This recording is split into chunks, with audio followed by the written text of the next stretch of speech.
दो चैप्टर पढ़ लिए थे, एम्प्लॉयबिलिटी स्किल और चैप्टर 1 वो ancillary services of the bank. आज हम लोग पढ़ रहे हैं नेक्स्ट 4 चैप्टर, एकदम क्विकली खत्म करेंगे इनको। देखो चैप्टर 2 है तुम्हारा innovation in banking technology. Innovation यानी कंप्यूटराइज सिस्टम जो बैंकिंग में आ गया उसके ऊपर बात होगा, और इसमें एक इंपॉर्टेंट टॉपिक आएगा वो है तुम्हारा कोर बैंकिंग, उसके बारे में भी बात करेंगे। तो फटाफट पहले बोला बैंकिंग कंप्यूटराइजेशन के ऊपर टॉपिक है। तो कंप्यूटर सिस्टम का एडवांटेज क्या है? काम स्पीड होगा, स्टोरेज बढ़िया रहेगा, मतलब डेटा स्टोर्ड रहेगा, एक्यूरेसी मेंटेन होगा, वर्सेटाइल काम होगा यानी अलग अलग वैरायटी के काम हो पाएंगे, आपस में कम्युनिकेशन बेटर होगा, और प्रोसेसिंग का स्पीड बढ़िया रहेगा। डेटा का प्रोसेसिंग जो होता है, आप पेमेंट किए तुरंत आपके अकाउंट में एंट्री आ गया, आप अगर पार्टी को पैसा ट्रांसफर किए तुरंत पैसा ट्रांसफर हो गया, तो वो सब हेल्प रहेगा। ये वाला क्वेश्चन एग्जाम में पूछने का चांस बहुत रेयर है, कंपोनेंट्स ऑफ कंप्यूटर, बट आपके बुक में था तो हम लिख दिया। पहला कंपोनेंट होता है इनपुट, दूसरा कंपोनेंट होता है सीपीयू, और तीसरा होता है आउटपुट।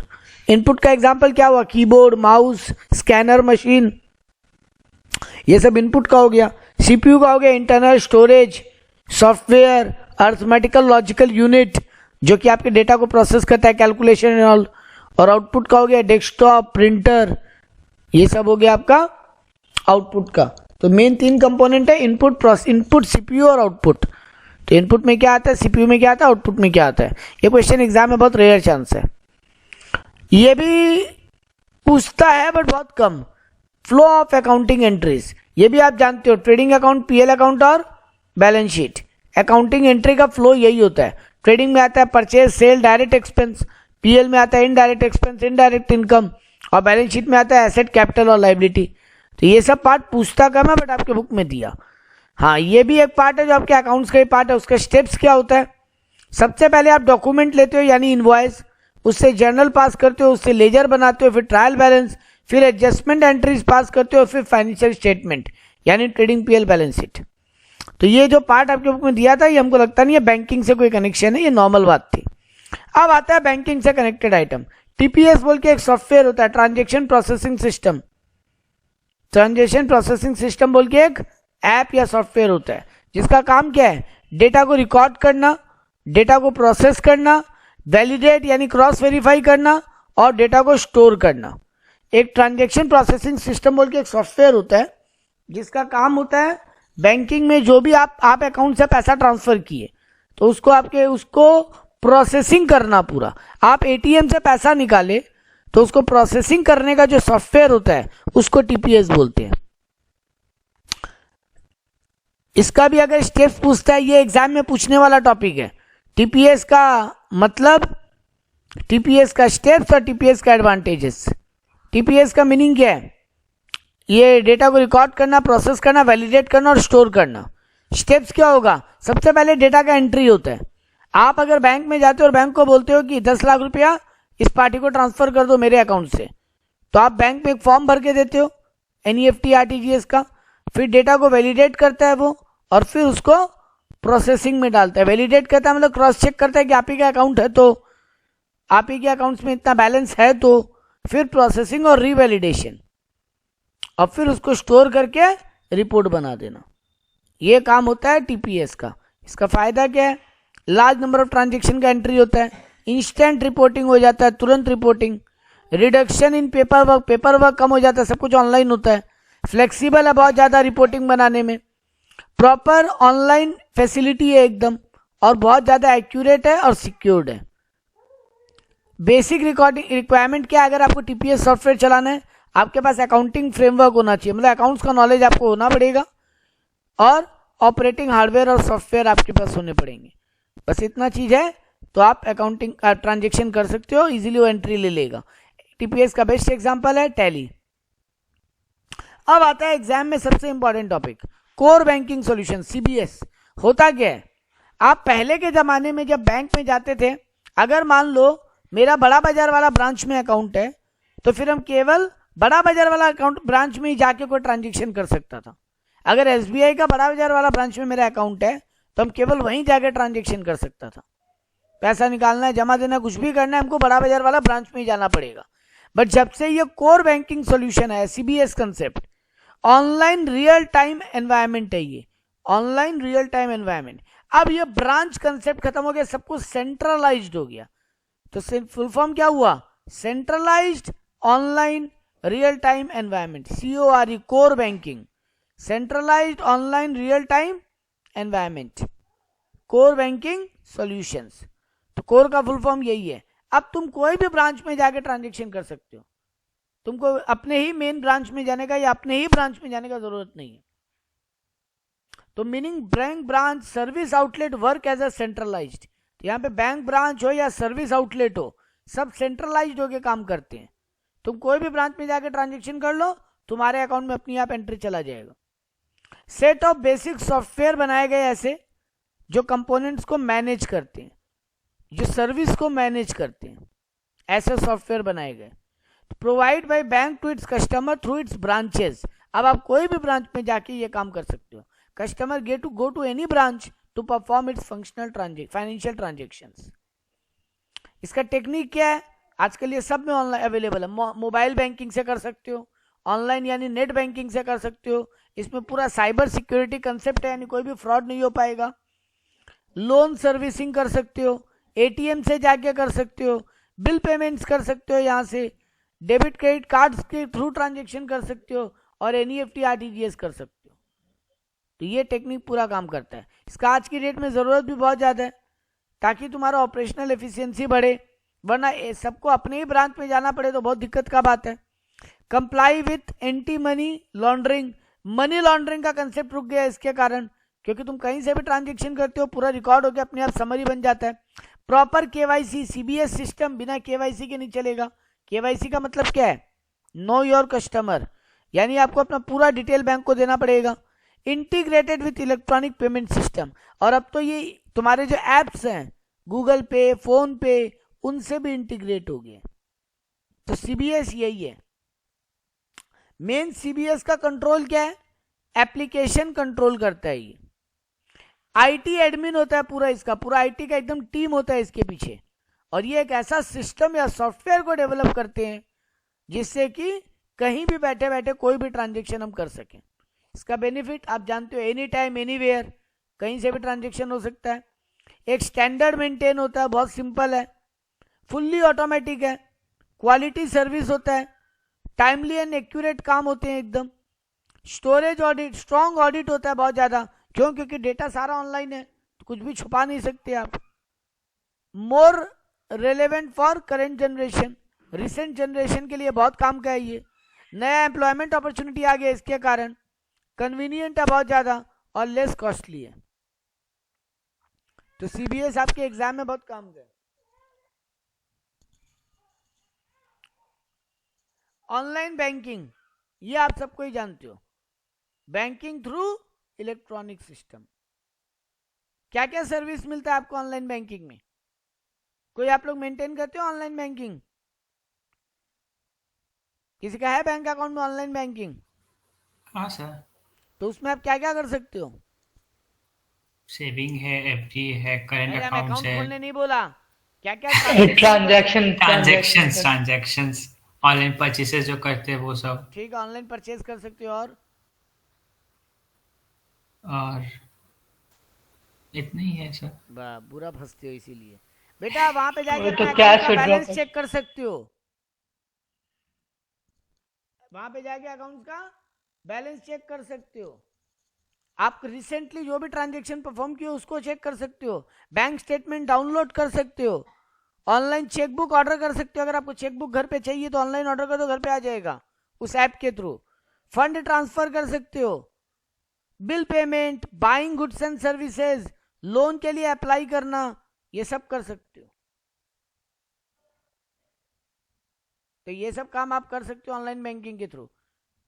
तो इसका एडवांटेजेस क्या है? Same as core banking. Core banking का जो एडवांटेज पढ़े हो वही एडवांटेज ऑनलाइन बैंकिंग का भी लिख सकते हो। एनी टाइम एनीवेयर, बहुत स्टैंडर्ड और बहुत सिंपल है, फुल्ली ऑटोमेटिक है, अच्छा क्वालिटी सर्विस है, टाइमली काम होता है, एक्यूरेट काम होता है, ऑडिट में बहुत स्ट्रांग होता है क्योंकि सारा ऑनलाइन ट्रांजेक्शन हुआ है। आज के रिसेंट जनरेशन के लिए बहुत काम का है, नया एम्प्लॉयमेंट जनरेट होता है इससे, बहुत कन्वीनियंट और लेस कॉस्टली है। यही बेनिफिट्स आप सेम लिख सकते हो। हाँ, रिस्क क्या है इसमें, ये बहुत इंपॉर्टेंट है। Fishing and farming risk. अब ये क्या होता है, ऑनलाइन जो अटैक होते हैं स्पैम मैसेजेस के थ्रू, आप उस पर क्लिक किया, आपके अकाउंट से पैसा निकल गया, इसको बोलते हैं फिशिंग एंड फार्मिंग। आपके मेल में ऐसा कुछ आएगा या मैसेज में ऐसा कुछ आएगा, आप गलत लिंक पे क्लिक कर गए, आपके अकाउंट से पूरा पैसा साफ हो जाएगा। वायरस अटैक, जिसको ट्रोजन हॉर्स बोलते हैं, आपके सॉफ्टवेयर को हैक कर लेगा। Spoofing, false setup like fraud PIN या फ्रॉड एटीएम। स्पूफिंग क्या होता है, हम आपको नकली पिन नंबर भेजा और आप ट्रांजेक्शन किया और आपका पैसा अकाउंट से निकल गया, या आप नकली एक एटीएम बना दिया रास्ते में, आपको लगा ये तो एटीएम मशीन है, हम जाके पैसा निकाल लेते हैं, आप जैसे ही कार्ड इंसर्ट किया आपके अकाउंट से पूरा पैसा पार हो गया। तो ये सब रिस्क है, फिशिंग एंड फार्मिंग, आपका वायरस अटैक, स्पूफिंग, ये नाम याद होने जरूरी है। इसके फीचर्स क्या हैं ऑनलाइन बैंकिंग के, प्रॉपर पिन होना चाहिए आपके पास, ओटीपी पासवर्ड के थ्रू काम करना चाहिए। मतलब आप कैसे बचा सकते हो ये ऑनलाइन फ्रॉड को, आपके पास प्रॉपर पिन नंबर होना चाहिए, आपके पास ओटीपी पासवर्ड के थ्रू उसको लिंक करके रखो, एनक्रिप्टेड डिजिटल सिग्नेचर रखो अपना, ताकि आपका सिग्नेचर डिजिटली मैच हो सके। डिजिटल सर्टिफिकेट जनरेट होता है वो जनरेट कर लो। क्लास 3 कार्ड रीडर होता है वो यूज करो, ताकि आपका सॉफ्टवेयर कोई मैनिपुलेट नहीं कर सके। आप अपने लैपटॉप में ये डालते हो ना पेन ड्राइव वगैरह कुछ भी, तो वो कार्ड 3 वाला, क्लास 3 वाला होना चाहिए। क्लास 3 वाला आप यूज करो, ताकि वायरस स्कैनर वगैरह पहले से वो स्कैन कर ले। तो जैसे ही आप पेन ड्राइव को लैपटॉप में लगाओगे पहले वो वायरस स्कैन करेगा, तो वो सब यूज करना चाहिए अपने को। तो प्रॉपर पिन नंबर लो, प्रॉपर ओटीपी के थ्रू काम करो, पासवर्ड रखो, अपना डिजिटल सिग्नेचर एनक्रिप्टेड रखो, डिजिटल सर्टिफिकेट्स यूज करो, क्लास 3 कार्ड रीडर यूज करो, वायरस स्कैनर यूज करो, ताकि आपका ये रिस्क जो ऊपर 3 रिस्क पड़े, fishing and farming, virus attack और स्पूफिंग, ये तीनों से आप बच सको। मोबाइल बैंकिंग क्या होता है, अगला टॉपिक। तो अपने 3 इंपॉर्टेंट टॉपिक पढ़े, कोर बैंकिंग, ऑनलाइन बैंकिंग और मोबाइल बैंकिंग। तो conducting financial transaction through mobile device, definition यही है, use of mobile device to pay for goods and service from anywhere.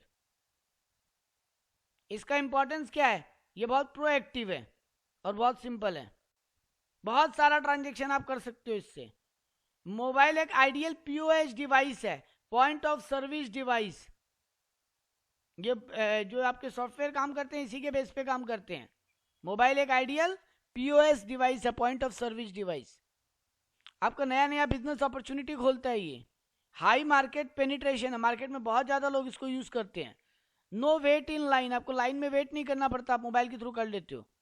No fix banking hour, आपको banking hour का wait नहीं करना पड़ता, मतलब एनीवेयर और any time. No fix place to process, आपको कोई एक पर्टिकुलर जगह नहीं जाना पड़ता, आप रास्ते में चलते चलते ट्रांजेक्शन कर ले रहे हो। लेस कॉस्टली है बैंक के लिए भी और कस्टमर के लिए भी, कन्वीनियंट है बहुत। लो इंटरनेट एंड ऑल्सो, ये लो इंटरनेट में भी काम करता है। आपको लैपटॉप वगैरह में थोड़ा इंटरनेट ढंग का चाहिए, लेकिन मोबाइल बैंकिंग जब यूज करते हो तो लो इंटरनेट में काम करता है। और एसएमएस सर्विस, आप ट्रांजेक्शन करो तुरंत आपके मोबाइल में मैसेज भी आ जाएगा।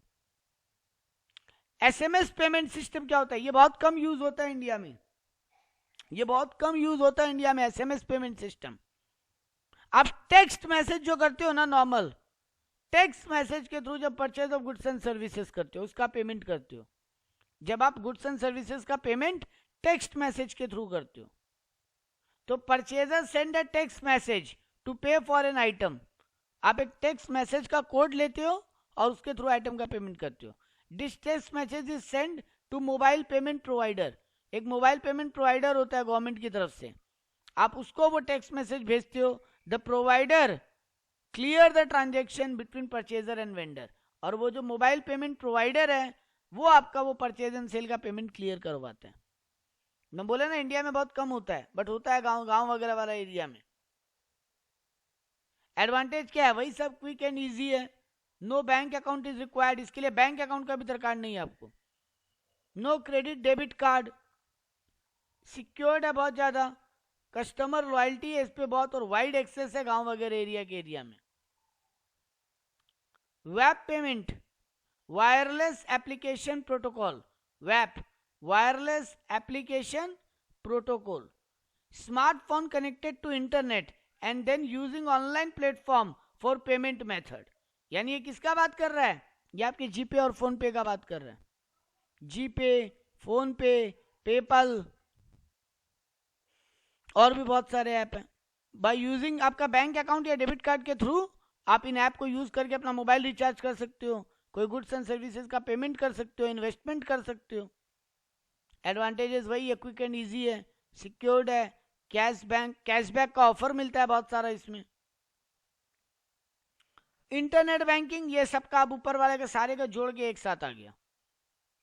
Conducting bank transaction online electronic way of transferring fund directly from one account to other rather than cheque और कैश। तो सीधा बात है, इंटरनेट बैंकिंग वही है जो आप लैपटॉप के थ्रू वेबसाइट खोल के बैंक का ट्रांजेक्शन करते हो।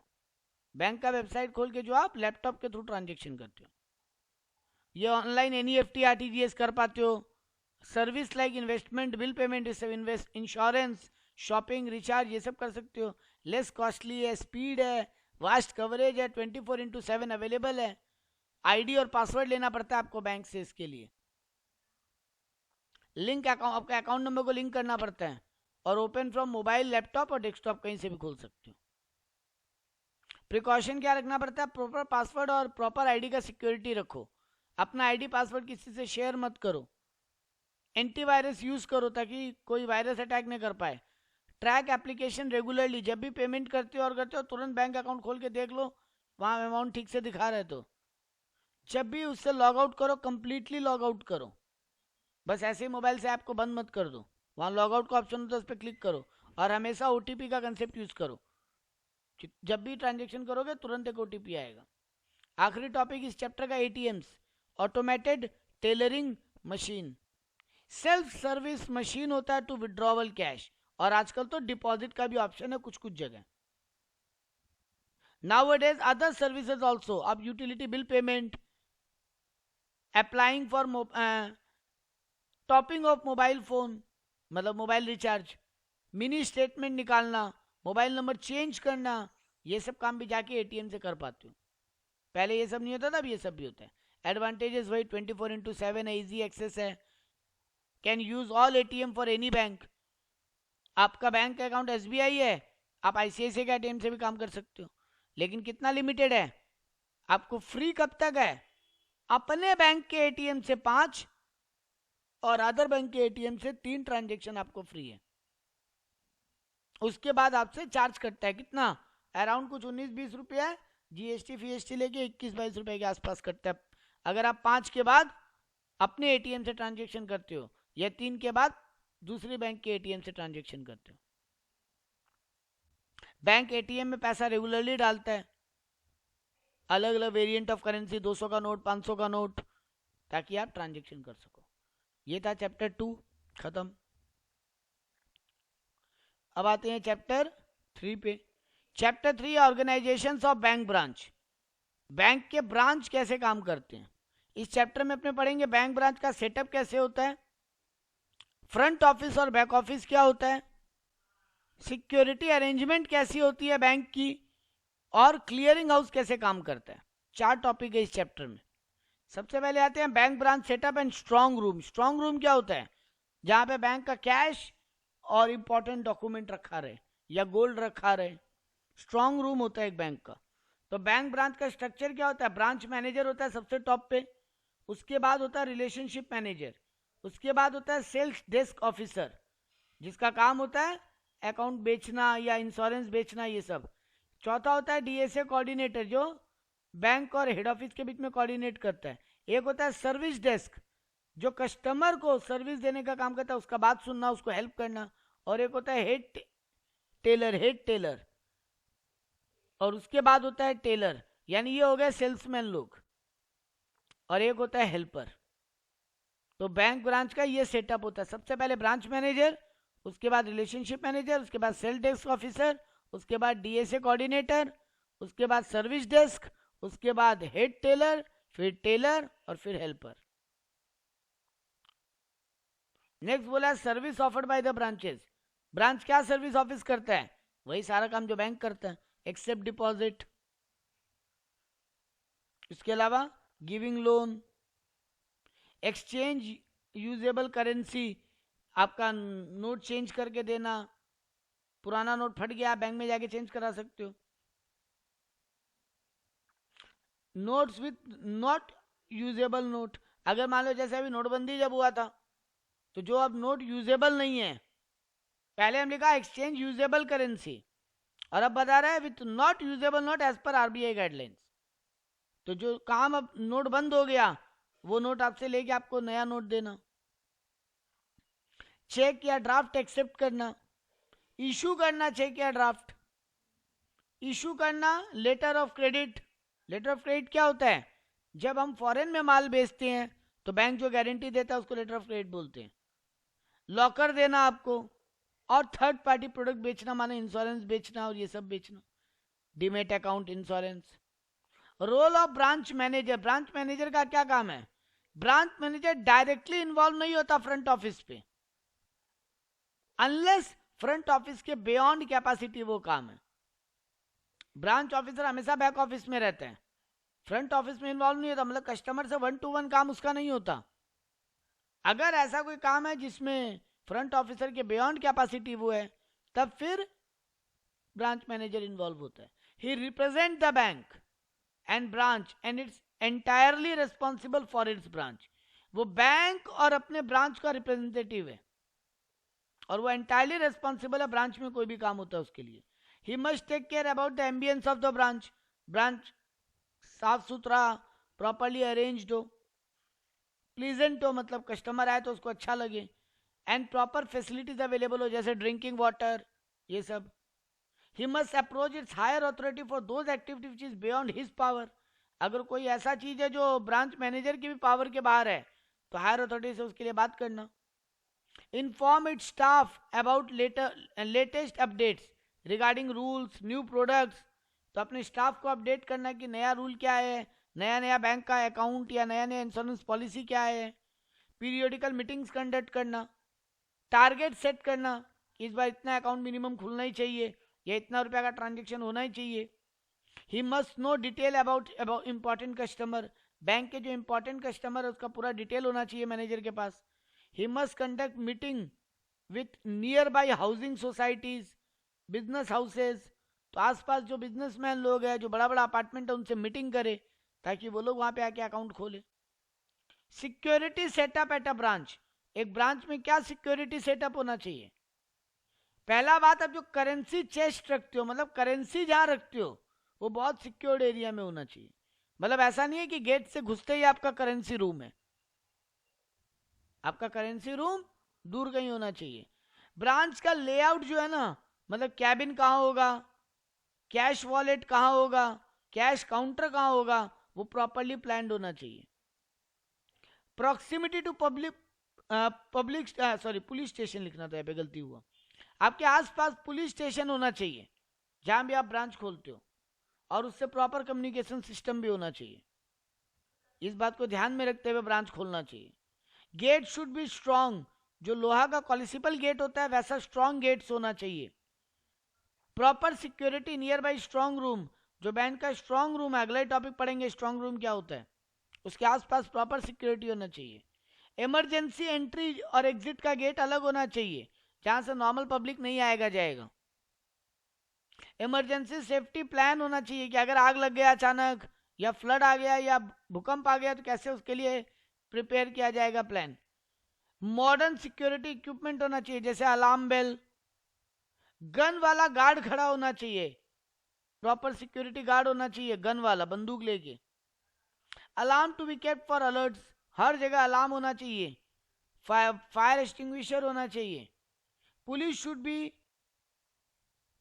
Asked to be keep patrolling, police वालों को बोल के रखना चाहिए कि आप रेगुलरली विजिट में आके ब्रांच में विजिट करते रहिए।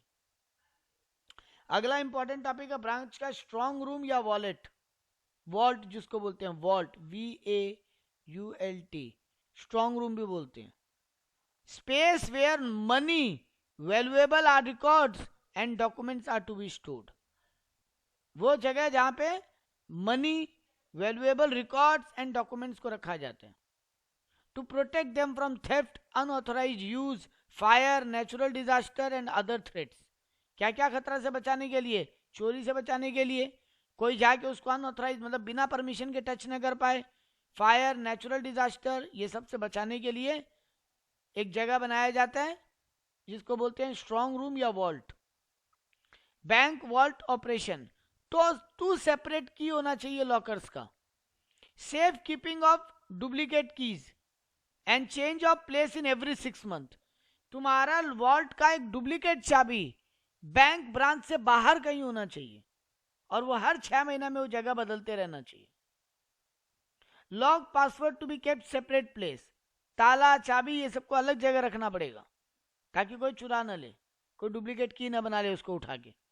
Designation of primary and secondary custodian, कौन प्राइमरी जिम्मेदारी होगा किसका और किसका सेकेंडरी जिम्मेदारी होगा इस वॉल्ट का ध्यान रखने का, वैसे आदमी को अपॉइंट करना पड़ेगा। Time to time audit trial होना चाहिए, ग्रिल डोर होना चाहिए प्रॉपर और उसको प्रॉपरली लॉक्ड होना चाहिए हर समय। तो जहां पे बैंक का गोल्ड या बैंक का इंपॉर्टेंट डॉक्यूमेंट या मनी ये सब रखा जाए वहां ये सब सिक्योरिटी होना चाहिए। अगला टॉपिक है front office and back office. ये क्या होता है? बैंक में ना 3 डिवीजन होता है, काम वाइज, रोल वाइज और रिस्पॉन्सिबिलिटी वाइज उसका बंटवारा किया जाता है ताकि कोई फ्रॉड नहीं हो और अकाउंटेबिलिटी एकदम इंश्योर रहे। तो 3 भाग में बैंक को बांटा गया, बैंक के काम को, फ्रंट ऑफिस, मिडिल ऑफिस और बैक ऑफिस। फ्रंट ऑफिस वालों का काम क्या है? क्लाइंट एक्वायर करना, कस्टमर से इंटरेक्ट करना, ऑर्डर बुकिंग लेना, मल्टीपल चैनल बनाना इंटरेक्शन के लिए, बातचीत करना, कस्टमर्स के लिए रिगार्डिंग रूल रेगुलेशन बनाना, बैंक का कस्टमर के सामने बैंक का पोजीशन रखना। मतलब ये लोग वो लोग हैं जो डायरेक्ट कस्टमर से डील करते हैं, फ्रंट ऑफिसर। मिडिल वाले क्या करते हैं? ये बैक ऑफिस और फ्रंट ऑफिस के बीच में लिंक का काम करते हैं और कोई भी इनफ्लेक्सिबिलिटी हो उसको रिमूव करते हैं। इनका रिस्क मैनेजमेंट का मेन फोकस होता है। ये पॉलिसीज और गाइडलाइंस बनाते हैं रिस्क को कैसे रोका जाए और फाइनेंस को कैसे कंट्रोल में रखा जाए। और बैक ऑफिस कौन होता है? जो transactional capability of a bank को परफॉर्म करते हैं, मतलब अकाउंट में एंट्री मारना, पूरा दिन का जो भी ट्रांजैक्शन हुआ उसका रिकॉर्ड बनाना। ये लोग इंटरनल व्यू ऑफ कस्टमर रखते हैं, कस्टमर क्या प्रॉब्लम बोल के गया तो मीटिंग में उसको रखना, पोर्टफोलियो मेंटेन करना क्लाइंट्स का, कस्टमर का पूरा डिटेल मेंटेन रखना और कोर बैंकिंग प्लेटफॉर्म ठीक से काम करे वो देखना। यानी ये लोग कुल मिला के आईटी सर्विस का काम करते हैं, आईटी एंड अकाउंटिंग सर्विस का। तो फ्रंट ऑफिस, मिडिल ऑफिस और बैक ऑफिस 3 ऑफिस होता है। यहां पे पूछा है बैक ऑफिस वालों का काम क्या है, दोबारा लिख दिया वही बात। ओपनिंग क्लाइंट का अकाउंट खोलना, देखो कस्टमर से डॉक्यूमेंट जमा ले लिया फ्रंट ऑफिस वाला, बट वो अकाउंट ओपन नहीं करेगा, सॉफ्टवेयर में एंट्री कौन मारेगा बैठ के? बैक ऑफिस वाला लोग। एश्योर करना कि चेकबुक वगैरह टाइमली इशू हुआ, चेक क्लियरिंग करवाना, स्टेटमेंट बैंक का ब्रांच के स्टेटमेंट्स को हेड ऑफिस भेजना, क्लाइंट अगर अकाउंट बंद करना चाहता है उसको बंद करना, क्लाइंट को टाइम टू टाइम उसके मेल में स्टेटमेंट भेजना, ईएमआई को प्रोसेस करना और डेली रिकंसाइल करना बैंकिंग ट्रांजैक्शन को, बीआरएस बनाना।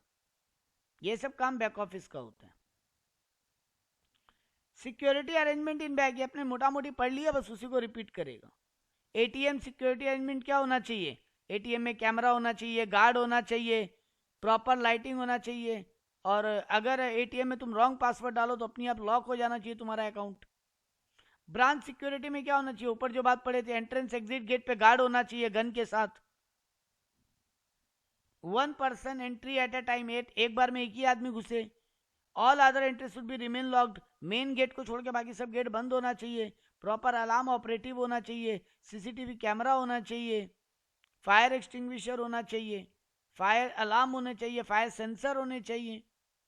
वॉल्ट सिक्योरिटी ऊपर पढ़ चुके, main entrance should shutter gate, cashier cabin should be far from entry and exit, घुसने का और निकलने का जो गेट है उससे बहुत दूर होना चाहिए कैश रूम, 2 आर्म गार्ड होने चाहिए कैश वॉलेट के पास, मतलब स्ट्रांग रूम में जो कहाँ पे कैश रखा वहां 2 बंदूक वाले आदमी होने चाहिए, सिक्योरिटी गार्ड। अलार्म सिस्टम होना चाहिए, अपने आप अलार्म बज जाए। स्मोक डिटेक्टर होना चाहिए, कहीं धुआं हो तो। फायर एक्सटिंग्विशर होना चाहिए। पुलिस के साथ हॉटलाइन का एक रूम होना चाहिए कि एक घंटी बजाए पुलिस स्टेशन में जाके इन्फॉर्मेशन पहुंच जाए। आखिरी टॉपिक इस चैप्टर का क्लियरिंग हाउस। क्लियरिंग हाउस क्या होता है? आरबीआई का वो डिपार्टमेंट, मान लो मेरा एसबीआई में अकाउंट है, हम चेक दिया आदित्य को, आदित्य का एक्सिस बैंक में अकाउंट है, तो अब आदित्य तो जाके अपने एक्सिस बैंक में चेक जमा किया, तो मेरे अकाउंट से पैसा निकल के उसके अकाउंट में कैसे जाएगा? क्योंकि चेक जो हम उसको दिया वो आईसीआईसीआई बैंक का है, लेकिन चेक जमा हुआ एक्सिस बैंक में, तब एक्सिस बैंक वाला जाके आईसीआईसीआई से पैसा मांगेगा? ऐसा नहीं हो सकता। ये सारे चेक अपने आप, आरबीआई का एक डिपार्टमेंट है क्लियरिंग हाउस, वहां चले जाएंगे। आरबीआई के पास सब बैंक का अकाउंट है, आरबीआई देखेगा किस अकाउंट से निकाल के किस अकाउंट में पैसा डालना है। आरबीआई सारे चेक को नेट बैलेंस फाइनली जो जिस अकाउंट से जितना रुपया निकालना होगा निकाल के दूसरे अकाउंट में डाल देगा, और फिर वो बैंक अपने। पर सर वो तो एडजस्ट हो जाता है ना। हाँ तो एडजस्ट हो गया, अरे बाबा तो जीरो हो जाएगा क्या हर बार एडजस्ट हो गया? नहीं मतलब जैसे कि आरबीआई के एसबीआई के पास भी एक्सिस बैंक आया होगा और एक्सिस बैंक के पास तो वही तो एसबीआई बोल का रहा है आया नेट होगा। बैलेंस, इसीलिए तो वर्ड यूज किया नेट बैलेंस। मान लो एक एग्जांपल देते हैं, अच्छा। आदित्य को हम एक चेक दिया 1000 रुपया का, आदित्य जाके, मेरे आईसीआईसीआई में अकाउंट है, आदित्य उसको जाके एक्सिस बैंक में डाला। उधर में एक रिया जिसका एक्सिस बैंक में अकाउंट है, वो भी 800 रुपया का चेक दी एक आदमी को जिसका आईसीआईसीआई बैंक में अकाउंट है, तो ये दोनों चेक क्लियरिंग हाउस में जाएंगे। आरबीआई क्या करेगा? 200 रुपया निकाल के एक्सिस बैंक के अकाउंट से आईसीआईसीआई बैंक में डाल देगा, 200 रुपया निकाल के, क्योंकि 800 1000 नेट हो गया ना, जो तुम बोल रहे हो। ठीक है, यही है, यही बोलना चाह रहे हाँ थे ना Aditya?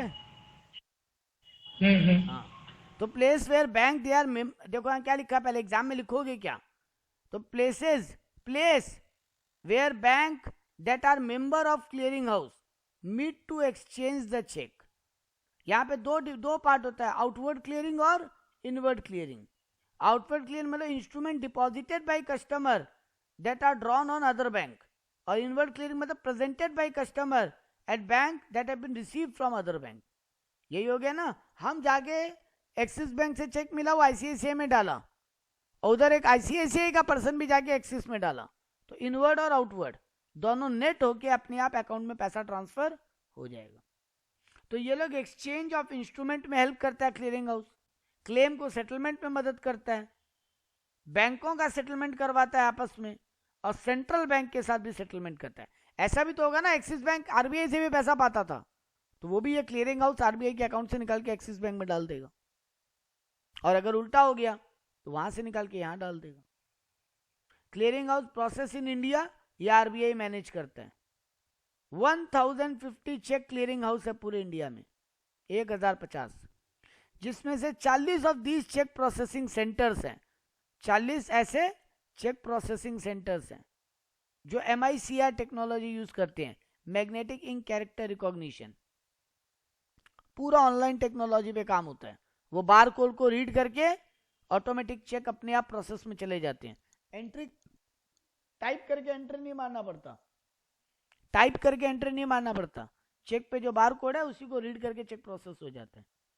Bank send cheque receive to CPC, bank क्या करेगा? ये जो सीपीसी हम बोला ना, cheque clearing house, sorry cheque processing centre, sorry cheque processing centre bank cheque को सीपीसी में भेज देगा, सीपीसी नेट अमाउंट ट्रांसफर कर देगा जिस बैंक से निकालना है, जिस बैंक में डालना है। फंड ऑटोमेटिक बैंक अकाउंट में क्रेडिट या डेबिट हो जाएगा, और फिर बैंक कस्टमर अकाउंट में क्रेडिट या डेबिट कर देगा।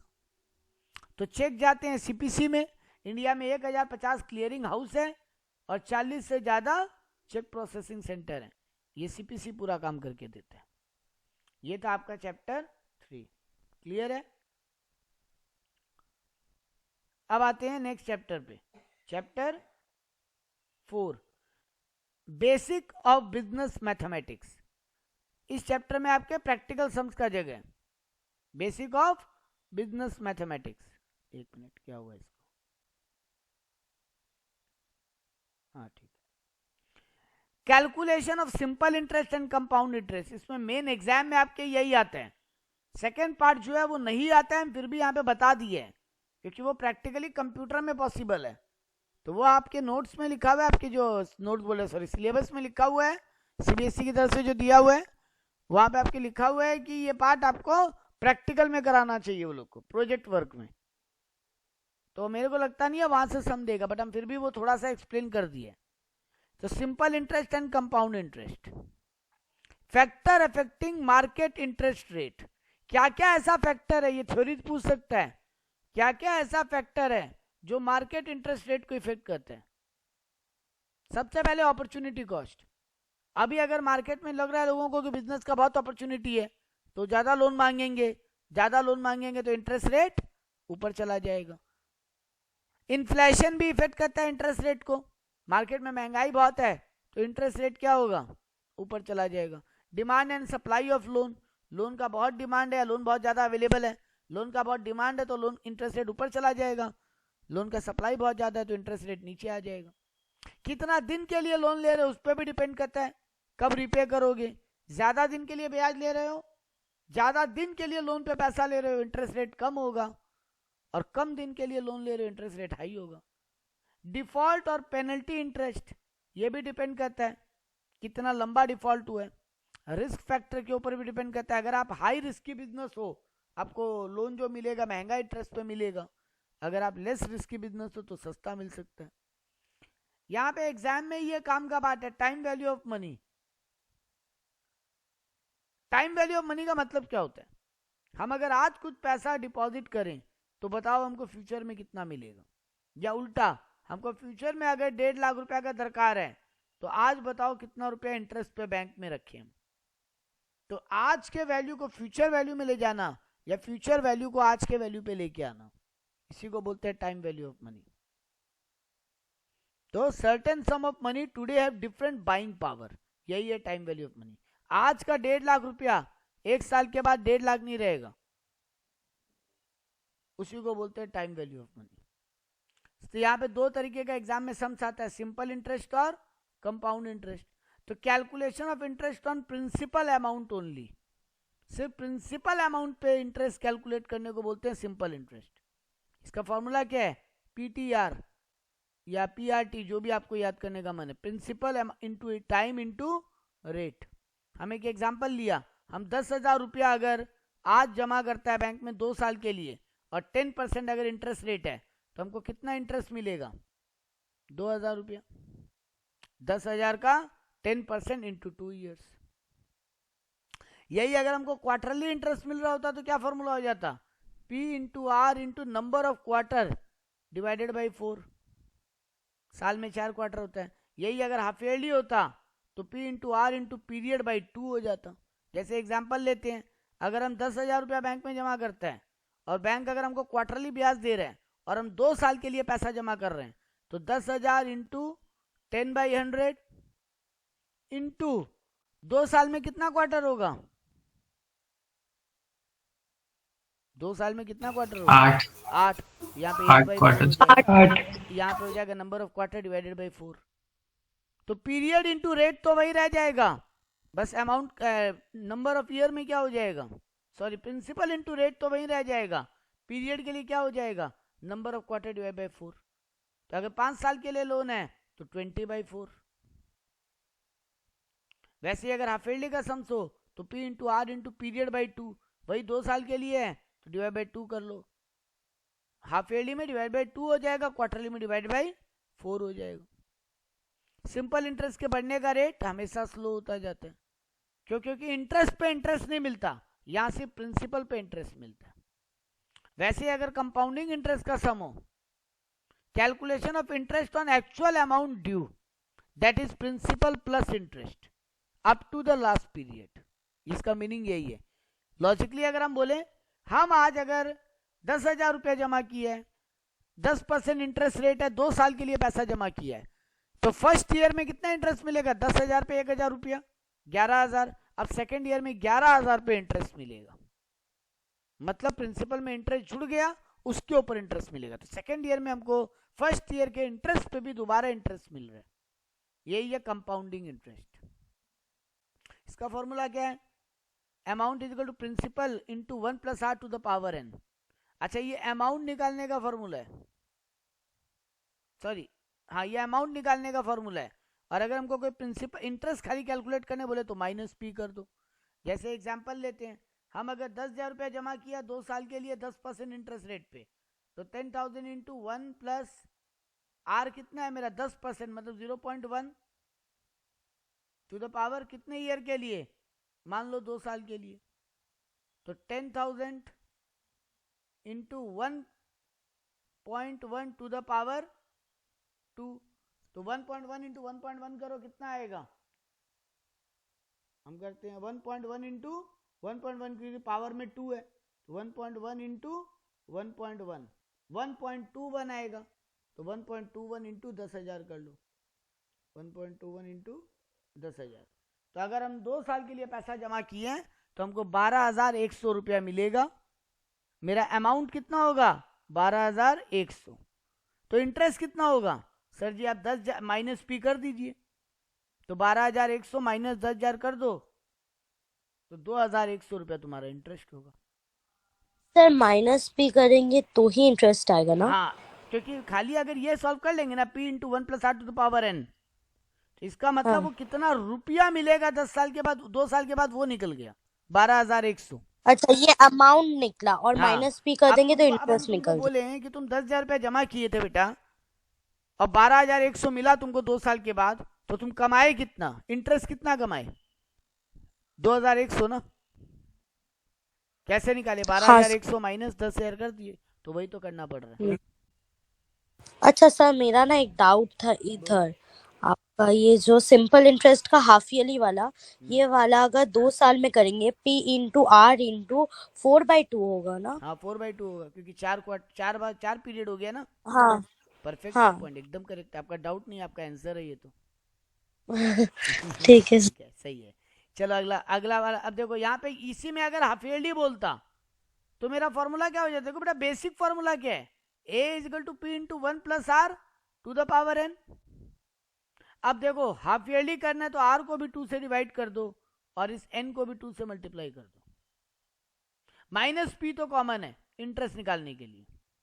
अमाउंट निकालने का फॉर्मूला होता है माइनस p से पहले तक। अगर ये फॉर्मूला नहीं फॉलो करके हम लोग वो करें तो प्रॉब्लम होगा सर। सिंपल इंटरेस्ट में मतलब जितना एक्स्ट्रा ईयर ऐड होते जा रहा है वो ऐड करते रहे 10 तो। साल का सम दे दिए, सर मैक्सिमम तो 5 साल के देते हैं ना। 5 साल करते रहना, तुम्हारा चॉइस है, बट तुम फॉर्मूला प्रेजेंट नहीं करोगे टीचर नंबर काटेगा, क्योंकि मांगा मार्क्स कट जाएगा।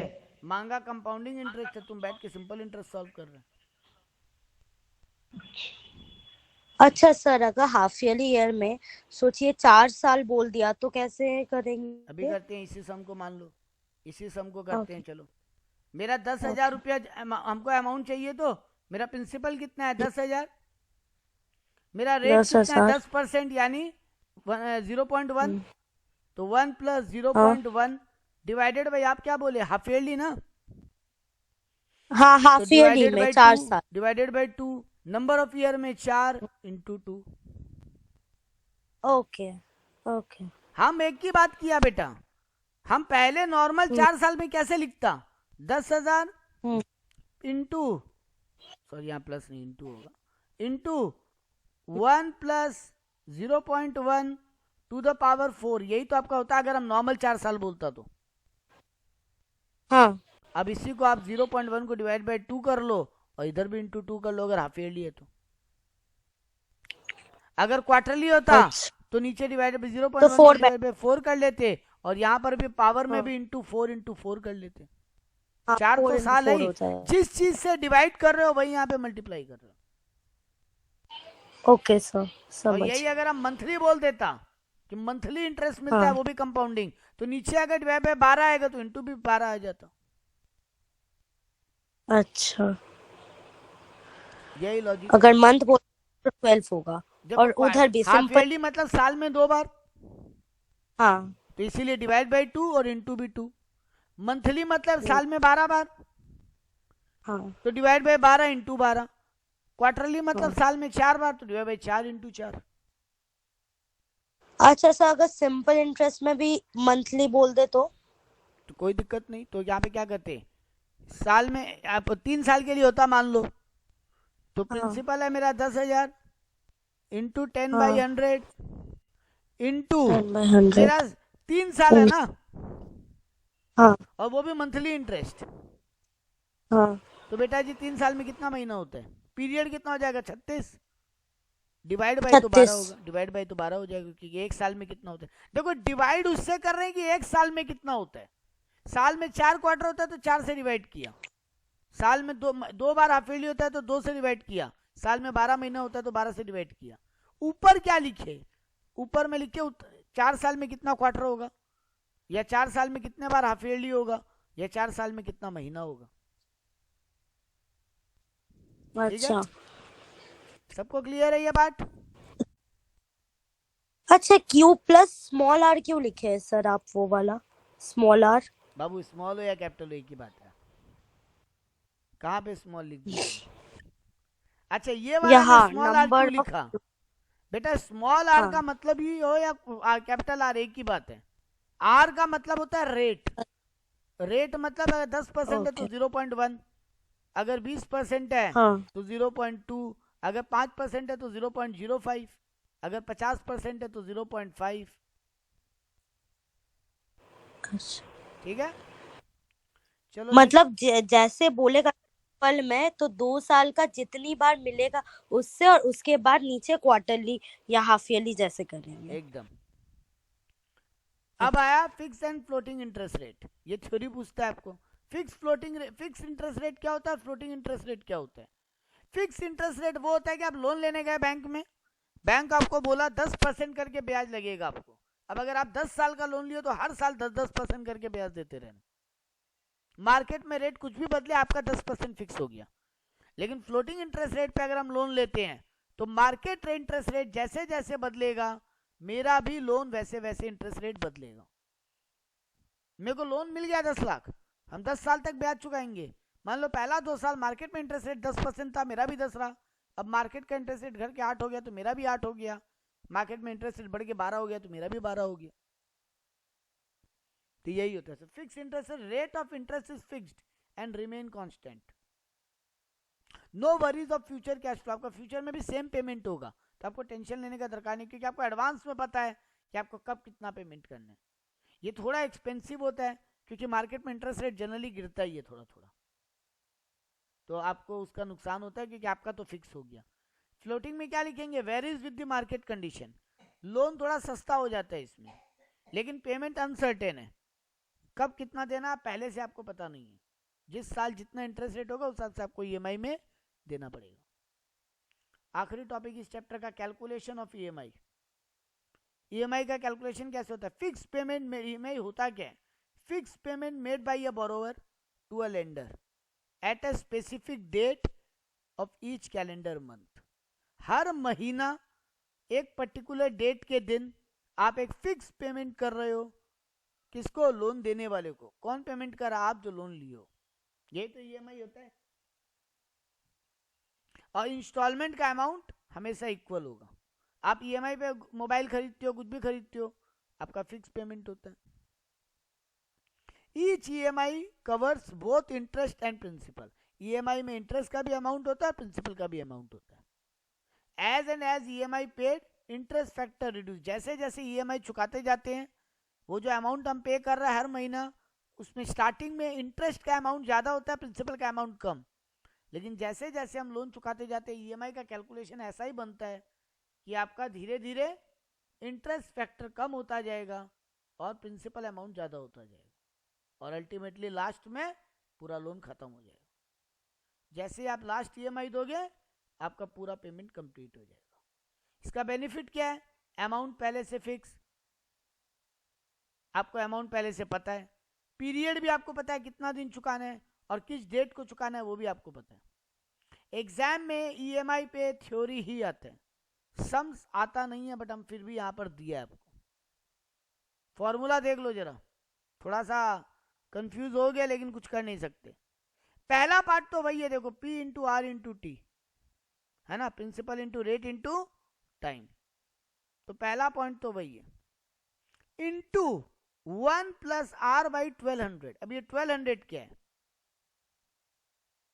1200 क्या है, 100 होता है ना रेट, क्या होता है 10/100 होता है ना रेट, तो ये 1200 में 100 तो ये, और 12 क्या है नंबर ऑफ मंथ, तो हो गया ना।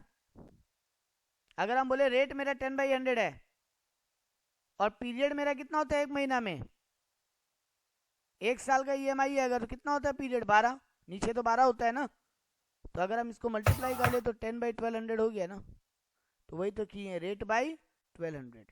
तो फॉर्मूला क्या बन रहा है, P into R into T, यानी into 1/12, P into R into 1/12, क्योंकि हर महीना ईएमआई चुका रहे हैं, इंटू क्या करेंगे 1 plus R by 1200 to the power number of instalment, whole divided by 1200, ये आपका आवाज कट 1200 गया। क्यों आया, क्या चीज, ये 1200 क्यों आया, अभी तो समझाए,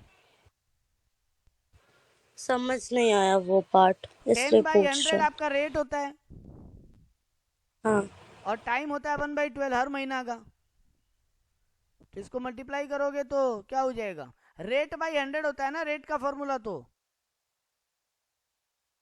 हाँ सर, और टाइम का हो गया 1/12, जब मल्टीप्लाई करोगे तो आर इंटू 1200 आर बाई 1200 हो गया ना।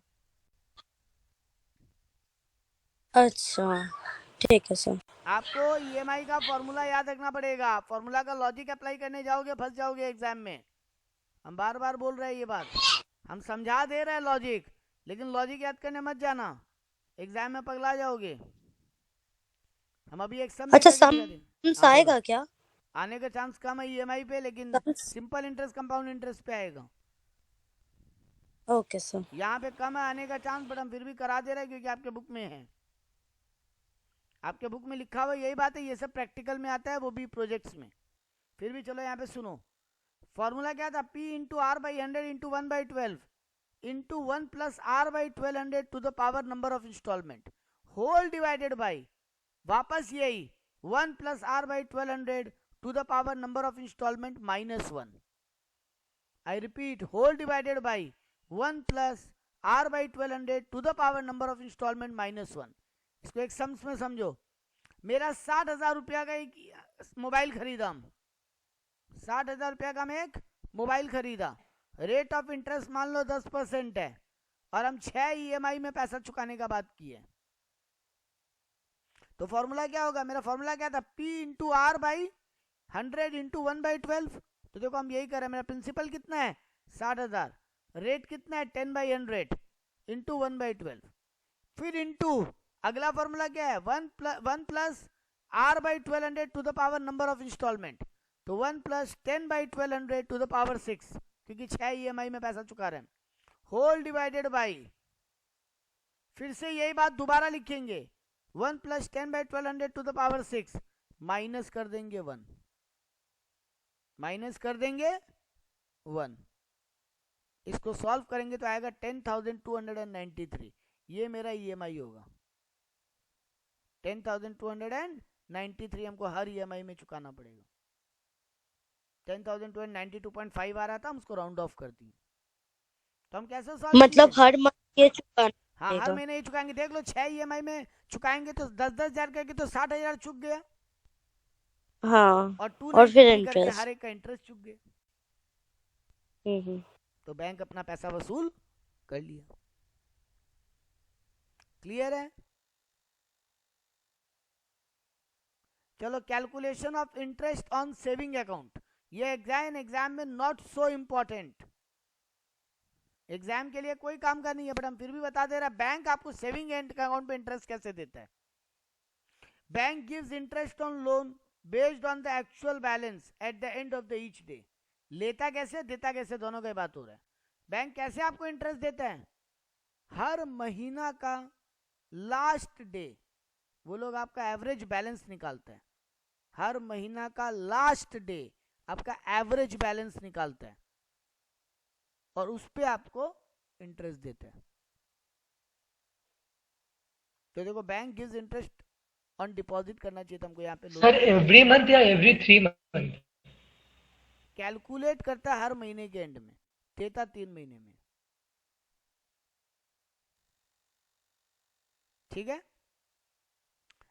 बैंक कैसे निकालता है वो देखो, समझ में आएगा, इजी है।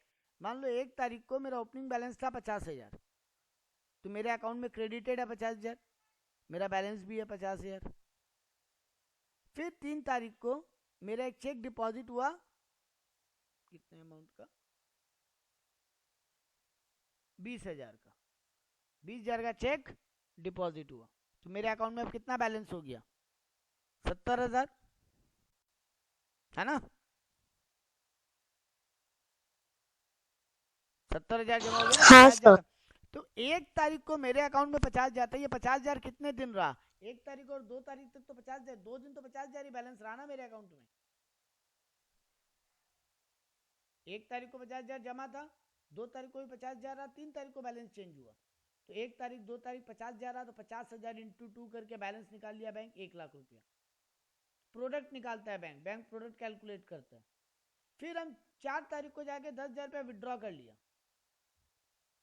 तो 3 तारीख से 4 तारीख एक दिन मेरे अकाउंट में कितना रुपया रहा, 70,000 रुपया। तो 70,000 इंटू 1 करके बैंक 70,000 निकाल लिया। 4 तारीख को हम 10,000 जमा किया, मेरे 4 तारीख को बैंक अकाउंट में बैलेंस कितना है, 60,000। लेकिन बैंक देखता है जिस दिन बैलेंस बदल रहा है उसके पहले तक कितना बैलेंस है मेरे अकाउंट में। तो बैंक 3 तारीख को 70,000 मेरे बैंक अकाउंट में था, 4 तारीख को हम 10,000 विड्रॉ कर लिया, तो 4 तारीख को मेरे अकाउंट में 60,000 रुपया हो गया। लेकिन 4 तारीख को ये बैंक ये देख रहा है कि ट्रांजेक्शन होने के पहले तक मेरे अकाउंट में कितना दिन कितना रुपया रहा। तो 3 तारीख से 4 तारीख एक दिन के लिए 70,000 रुपया रहा, तो बैंक 70,000 इंटू 1 करके 70,000 प्रोडक्ट निकाल लिया। फिर हम 7 तारीख को बैंक गया, देखो 4 के बाद सीधा 7 तारीख 30,000 रुपया जमा किया बैंक में। तो अब बैंक में कितना बैलेंस हो गया, 60,000 था, 30,000 जमा किए तो 90,000 बैलेंस हो गया। तो ये जो 60,000 मेरे अकाउंट में कितने दिन रहा, 5 तारीख 6 तारीख 7 तारीख, या यूं कहो 4 तारीख 5 तारीख 6 तारीख, 3 दिन रहा ना मेरे अकाउंट में बैलेंस 60,000। तो 60,000 इंटू 3 करके 1,80,000 कर लिया। फिर 11 तारीख को हम बैंक गया। सर ये इंटू 1 इंटू 2 इंटू 3 क्या है ये? अरे आपको वही तो स्नेहा बेटा, सुनने से ज्यादा पहले क्वेश्चन पूछने में बिलीव करते हो। हम आपको डेज का डिफरेंस गिनाया, आप सुने नहीं हो मतलब उसको ठीक से। हम आपको क्या गिनाया यहाँ पे, 4 तारीख को मेरे अकाउंट में कितना रुपया था, 60,000। अब 7 तारीख को बैलेंस बदला ना, तो 4 5 6 3 दिन मेरे अकाउंट में कितना रुपया रहा, अच्छा। तो 60,000 इंटू 3 1,80,000 हो गया। अब देखो नेक्स्ट में देखो, 7 तारीख को मेरे बैंक अकाउंट में 90,000 रुपया है, 11 तारीख को हम गया और 40,000 निकाल लिया। अब 11 तारीख को मेरे अकाउंट में कितना बैलेंस बचेगा, 90,000 में से अगर हम 40,000 निकाल लिया तो 50,000 बचा। तो 7 8 9 10 ये 4 दिन मेरे अकाउंट में कितना रुपया रहा, 7 8 9 10 ये 4 दिन मेरे अकाउंट में कितना रुपया रहा, बोलो। 90,000 इंटू 4 क्योंकि 90,000 रुपया बैंक अकाउंट में रहा, तो 90,000 इंटू 4 कर लिए, 3,60,000 आ गया। फिर 18 तारीख को हम बैंक गए और 20,000 रुपया जमा कर लिया, तो अब 50,000 प्लस 20 मेरे अकाउंट में 70,000 रुपया हो गया। लेकिन 11 से 18 यानी एक दिन मेरे अकाउंट में 50,000 रुपया रहा। सॉरी 11 के बाद एक मिनट, हाँ सॉरी 11 से 18 कितना दिन हुआ, 11 12 13 14 15 16 17 7 दिन हुआ ना सर। हाँ। सर आप क्या बोल रहे थे, आप डिस्कनेक्ट हो गए थे, आपका आवाज नहीं आता, फीड भी आपका फ्रीज हो गया था। अरे यार आप लोग ना भाई पूरा चीज दोबारा नहीं बता सकते हम। पूरा चीज नहीं, अभी बस 2 मिनट पे जो बोले आप वो 2 मिनट में बहुत कुछ बोल गया, फ्रीज हो गया सर अभी। हम नहीं हेल्प कर सकते बाबू, फ्रीज हो गया तो। अब वीडियो दोबारा ठीक है सुनना, सर। वीडियो रिकॉर्ड कर रहा है इसीलिए। ठीक है सर। अब वीडियो सुनना, आपको समझ में आ जाएगा। नहीं समझ में आएगा तो जब फिजिकली आओगे तो हम थोड़ा सा बता देगा। Okay sir. तो बैंक 11 तारीख को मेरे अकाउंट में कितना रुपया था, 50,000। 18 तारीख को जाके 20,000 और जमा कर रहा है, तो 18 तारीख को मेरे अकाउंट में कितना रुपया हो गया, 70,000। लेकिन 11 से 18 मेरे अकाउंट में 50,000 रुपया रहा ना, 11 तारीख 12 तारीख 13 तारीख 14 तारीख 15 तारीख 16 तारीख 17 तारीख, ये 7 दिन मेरे अकाउंट में कितना रुपया रहा, 50,000। तो 50,000 इंटू 7 करके 3.5 लाख निकाल लिए प्रोडक्ट। फिर हम 24 तारीख को बैंक गए 18 के बाद सीधा, और 20,000 रुपया जमा किया फिर से। तो 24 तारीख को मेरे अकाउंट में कितना रुपया हो गया? 70 था, 20,000 जमा किया, 90,000 हो गया। लेकिन ये 18 से लेके 24 तारीख तक मेरे अकाउंट में कितना रुपया था? 18, 19, 20, 21, 22, 23, ये 6 दिन मेरे अकाउंट में कितना रुपया था? 70,000। तो 70,000 हाँ इंटू 6 करेंगे तो 4,20,000 उसका प्रोडक्ट आ गया। फिर हम हाँ गया बैंक में 27 तारीख को। 27 तारीख को मेरे अकाउंट में कितना रुपया, हम जाके निकाल लिया 60,000 रुपया, विड्रॉ कर लिया। तो 90 में से 60 विड्रॉ कर लिया, मेरे पास कितना बैलेंस बचा? 30,000। 30 तो 30,000 90 से लेके, तो मेरे अकाउंट में 90,000 रुपया कितना दिन के लिए रहा? 24, 25, 26, 3 दिन रहा। 3 दिन। 90,000 इंटू 3 कर लिया, 2,70,000 हो गया। अब 28 तारीख को, यानी महीना तो फरवरी का महीना है ना, तो 28 को ही खत्म हो जाएगा, है ना? तो 27, हाँ 28, सर। एक दिन के लिए मेरे अकाउंट में कितना रुपया रहा? 30,000 रुपया रहा एक दिन के लिए, इंटू 30 कर लेंगे। तो हम ऐसे करके सारा प्रोडक्ट निकाल लिया। अब हमको काम एक ही करना है, इस सारे प्रोडक्ट को जोड़ लो।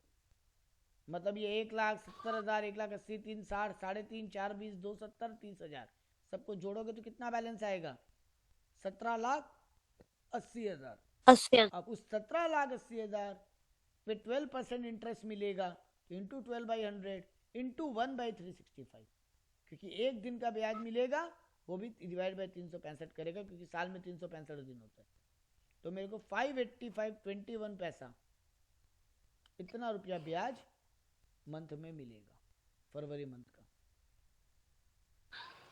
अच्छा ये आपके ये एग्जाम में नहीं आता है, क्योंकि ये एक्सेल में कैलकुलेट होते हैं। ये प्रैक्टिकल्स में पूछने का जगह चीजें होती थी, ये एक्सेल शीट में बना के दिखाओ, उसका फॉर्मूला लगा के। ओके। लेकिन ये आपको अगर समझना था तो बैंक ऐसे इंटरेस्ट कैलकुलेट करता है। क्लियर है ये सबको? ठीक। हाँ सर। अब आपका बचा चैप्टर नंबर 5 और 6, फटाफट इसको कंप्लीट करते हैं 15-20 मिनट में।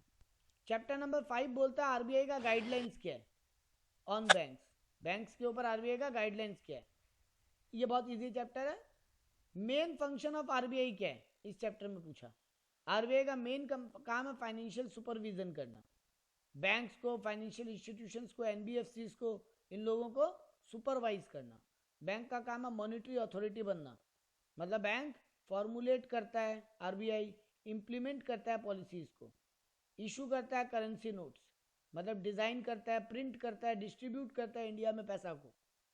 ये गवर्नमेंट का बैंक है, मतलब बैंक गवर्नमेंट का अकाउंट मेंटेन करता है। ये बैंकर्स का बैंक है, मतलब सारे बैंकों का अकाउंट मेंटेन करता है। ये फॉरेक्स को कस्टडियन है, मतलब डॉलर, पाउंड, यूरो, येन, ये सब अपने पास जमा रखता है। और ये लेंडर्स लास्ट रिसोर्ट है, मतलब बैंकों को लोन देने का काम करता है। फाइनेंशियल रेगुलेशन एंड मैनेजमेंट, इसका मतलब क्या है? बैंक फाइनेंशियल रेगुलेटर है और मैनेज करता है, आरबीआई फाइनेंशियल रेगुलेटर है और मैनेजमेंट करता है। क्या चीज को मैनेजमेंट करता है? फॉरेक्स को, कि सारा एज पर फॉरेन एक्सचेंज का रूल के हिसाब से आप काम कर रहे हो कि नहीं। इसका डेवलपमेंट रोल है, बैंकों को प्रमोट करता है, नया नया रूल रेगुलेशन बनाता है ताकि बैंकों का डेवलपमेंट हो। ये एक्सपोर्ट क्रेडिट एंड मैनेजमेंट का काम करता है, इंडिया से कितना माल बाहर जा रहा है, कितना पैसा बाहर ट्रांसफर हो रहा है, ये सब को कंट्रोल करता है। इन्फ्लेशन को कंट्रोल करता है आरबीआई। जब भी देश में महंगाई बढ़ता है, ये आरबीआई का ही रोल है कि आके महंगाई को कंट्रोल करना। क्रेडिट पॉलिसीज फ्रेम करता है, इंडिया में उधार कैसे दिया जाएगा, कितना दिया जाएगा। मॉनिटरी पॉलिसीज यानी रेपो रेट क्या होगा, सीआरआर क्या होगा, एसएलआर क्या होगा, ये सब डिसाइड करता है। और प्राइस के स्टेबिलिटी को इंश्योर करता है कि चीज़ों का दाम बहुत ज़्यादा फ्लक्चुएट नहीं हो। तो आरबीआई का मॉनिटरी पॉलिसी का इंस्ट्रूमेंट्स क्या है? दो है, क्वांटिटेटिव कंट्रोल और क्वालिटेटिव कंट्रोल। ये पूरा आपका बैंकिंग चैप्टर है इकोनॉमिक्स वाला। क्वालिटेटिव कंट्रोल कैसे होता है? 5 तरीका है, bank rate, open market operation, CRR, SLR, repo and reverse repo. पहले इनके बारे में बात करते हैं 2 मिनट में। सीआरआर क्या होता है? Calculated on the basis of average daily balance maintain with RBI.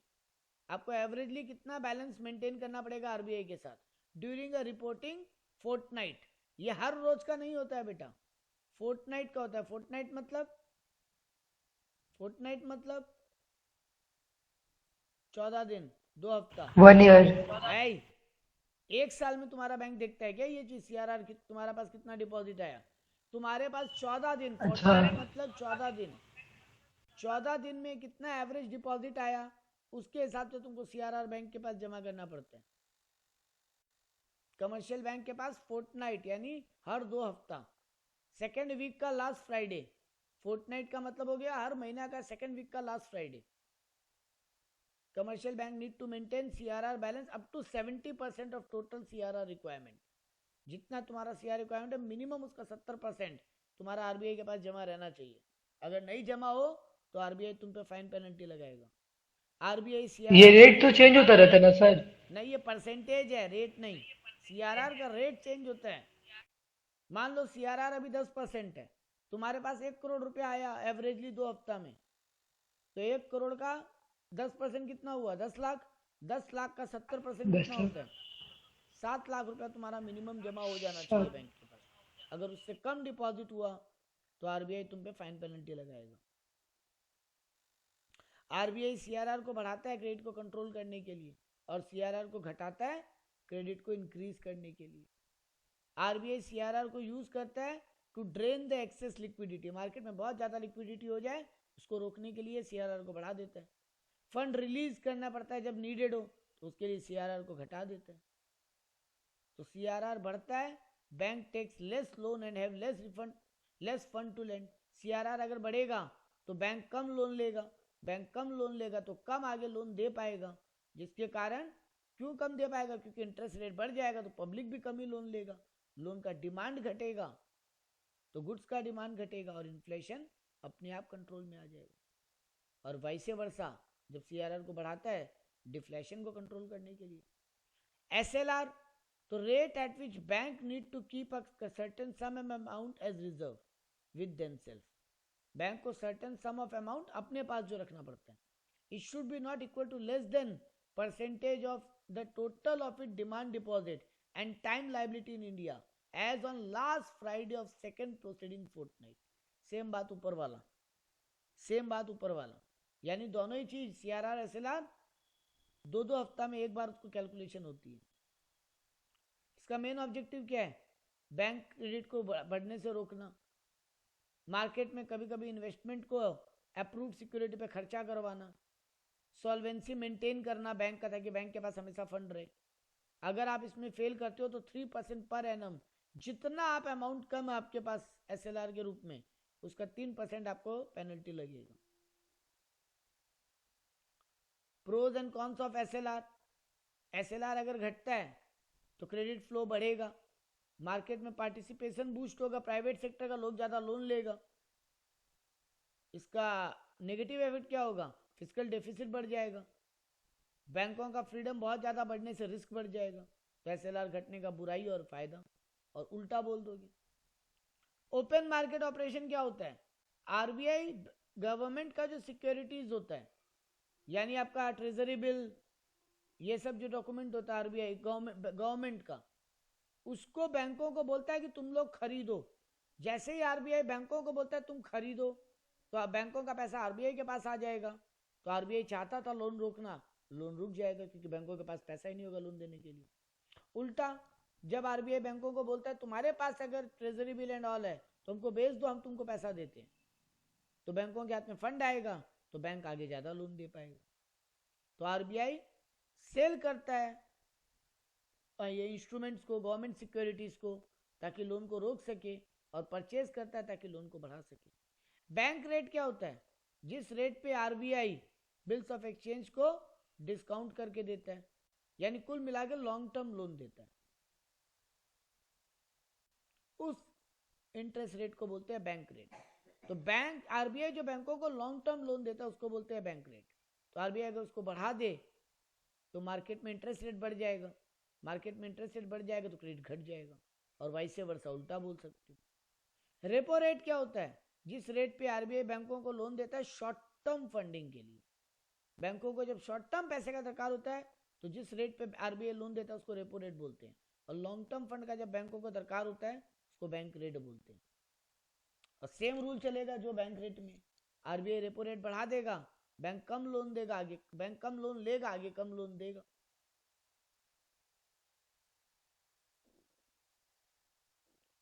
इसका दो लेग है, रेपो रेट का दो लेग है, फर्स्ट लेग और सेकंड लेग।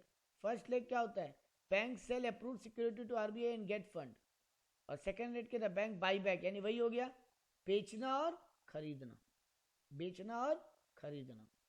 रिवर्स रेपो क्या होता है, बैंकों के पास जो एक्स्ट्रा मनी होता है वो आरबीआई के पास डिपॉजिट जमा करती है और आरबीआई से इंटरेस्ट कमाती है। तो अगर रिवर्स रेपो भी बढ़ेगा तो मार्केट में क्रेडिट क्रिएशन कम होगा, क्योंकि अगर रिवर्स रेपो बढ़ेगा तो बैंकों को लालच आएगा, यहाँ पे एरो गलत बन गया, नीचे की तरफ होगा, तो बैंकों को लालच आएगा कि अरे वाह आरबीआई तो अच्छा ब्याज दे रहा है, वो आरबीआई में पैसे जमा कर देगा तो पब्लिक को कम लोन देगा। ये हमेशा रेपो रेट से कम होता है। बेस रेट क्या होता है, एक बेंचमार्क या primary lending rate. RBI decide करता है कि बैंक पब्लिक को किस रेट पे लोन देगा। जनरली बैंक रेट फिक्स नहीं करता, आरबीआई कभी ये नहीं बोलता 9% पे दो, वो एक ब्रैकेट दे देता है मिनिमम और मैक्सिमम का, कि 7 से 11% के बीच में लोन दो, इससे ज्यादा न इससे कम। अब तुम्हारा मन है एज अ बैंक, तुम किस रेट पे उसको डील करते हो। तो ये थे तुम्हारे मनी मार्केट इंस्ट्रूमेंट के क्वांटिटेटिव। क्वालिटेटिव में क्या है, selective credit control, credit rationing, moral suasion और margin requirement. Selective credit control मतलब, एक मिनट एक गलती हुआ, सेलेक्टिव क्रेडिट कंट्रोल को तो क्रेडिट रेशियोनिंग बोलते हैं, मॉरल सुएशन डायरेक्ट एक्शन और मार्जिन रिक्वायरमेंट। हाँ, तो सेलेक्टिव क्रेडिट कंट्रोल मतलब restriction on specific rules for credit on few sector of economy। Government restriction लगा देता है आरबीआई कि कार लोन इससे ज्यादा मत दो, होम लोन इससे ज्यादा मत दो, इसी को क्रेडिट रेशियोनिंग भी बोलते हैं।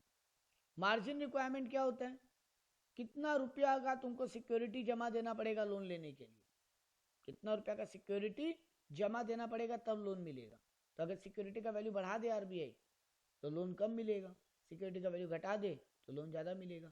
मॉरल सुएशन मतलब मीटिंग बुला के मेंटल प्रेशर क्रिएट करना कि लोन दो लोन दो लोन दो, या लोन रोको लोन रोको लोन रोको। डायरेक्ट एक्शन यानी फाइन पेनल्टी, ये सब इम्पोज करना। तो ये था आपका चैप्टर 5, आखिरी चैप्टर, 5 मिनट का क्लास और। एक मिनट, वो पीडीएफ बंद हो गया, एक मिनट सर मुझे क्वेश्चन था, बोलो। मोरल सुएशन भी तो मतलब वही रेस्ट्रिक्शंस करता है ना, मॉरल मतलब बोलता है कि हम लोग को फॉलो करो। नहीं, मॉरल सुएशन मतलब मेंटल प्रेशर क्रिएट करना, मीटिंग बुलाना, मीटिंग में है ना, मतलब बार बार बोलना कि क्या कर रहे हो, इतना ज्यादा लोन मत दो, मेंटल प्रेशर क्रिएट और करना। जैसे आपका स्कूल पीटीएम बुला के आप पे मेंटल प्रेशर क्रिएट करता है कि पढ़ो, वो हो गया यार। और डायरेक्ट एक्शन मतलब पेनल्टी फाइन लगाना कि आप ये पेपर नहीं लिए, इतना रुपया हाँ। पेनल्टी लगा देंगे, ये डॉक्यूमेंट बिना चेक किए लोन दे दिए, इतना रुपया फाइन लगा देंगे। अच्छा, लास्ट चैप्टर, चैप्टर 6, 2 पेज का चैप्टर है आपका, pro forma of final account of bank, balance sheet और पीएल, जो आपके बुक में पीडीएफ में गायब था। तो देखो, सबसे पहले बैंक का लायबिलिटी साइड में कैपिटल एंड लायबिलिटी साइड होता है। इसमें सबसे पहले होता है बैंक कितना कैपिटल लगा रखा है, बैंक का कितना रिजर्व एंड सरप्लस है, बैंक कितना डिपॉजिट लिया, वो बैंक का मेन लायबिलिटी है, क्योंकि बैंक का तो काम ही है पैसा डिपॉजिट लेना।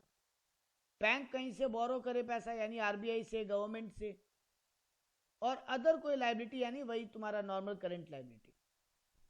तो बैंक का सबसे बड़ा 2 लायबिलिटी ये, डिपॉजिट और बोरोइंग्स। तो यहाँ पे non current asset, current asset वो सब ब्रेकअप नहीं होता, non current liability, current liability, इनका फॉर्मेट यही होता है।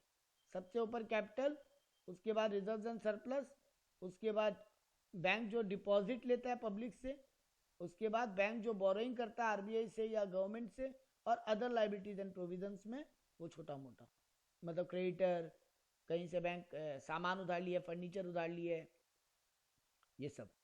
एसेट साइड में क्या आता है, सबसे बड़ा एसेट क्या होता है बैंक का, cash and bank balance with RBI. RBI के पास जो लोग बैलेंस रखता है और अपने पास जो कैश रखता है, वही बैंक का सबसे बड़ा एसेट है। दूसरा है balance with bank and money at call and short notice. Call and short notice होता है ना, दूसरे बैंक को एक दिन का उधार देते हैं, पढ़े थे ना, सीआरआर एसएलआर मेंटेन करने के लिए कॉल मनी होता है, तो यहाँ पर उसका बात हो रहा है, ये एक दिन का उधार। इन्वेस्टमेंट करता है जो बैंक, कहीं ना बैंक एलआईसी का शेयर लिया, बैंक म्यूचुअल फंड में इन्वेस्ट किया, बैंक रिलायंस को लोन दिया, बैंक किसी को एडवांस दिया, बैंक फिक्स एसेट खरीदा। देखो फिक्स एसेट उसका बड़ा एसेट नहीं होता कभी भी, क्योंकि बैंक का लैंड बिल्डिंग खुद का होता ही नहीं है। लैंड बिल्डिंग बैंक का खुद का होता ही नहीं है, बैंक ज्यादातर भाड़े पे काम करता है।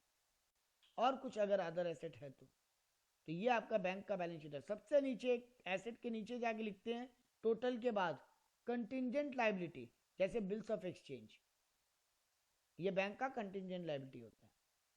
बिल्स ऑफ एक्सचेंज बैंक का नॉर्मल लायबिलिटी एसेट नहीं होता।